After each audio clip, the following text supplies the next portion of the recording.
Mr. Electrician, why was there a short circuit? Ma'am, it is because of your energy storage.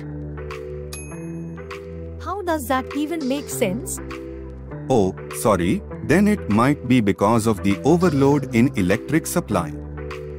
These all are just excuses. I think you should install an ELCB. Ma'am, it would take a lot of time, effort and money.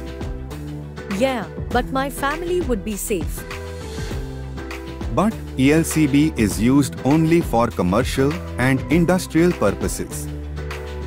No, ELCB is used to prevent electrical hazards, fire caused by short circuit, overload or earth leakage, and shut off automatically when leakage is detected.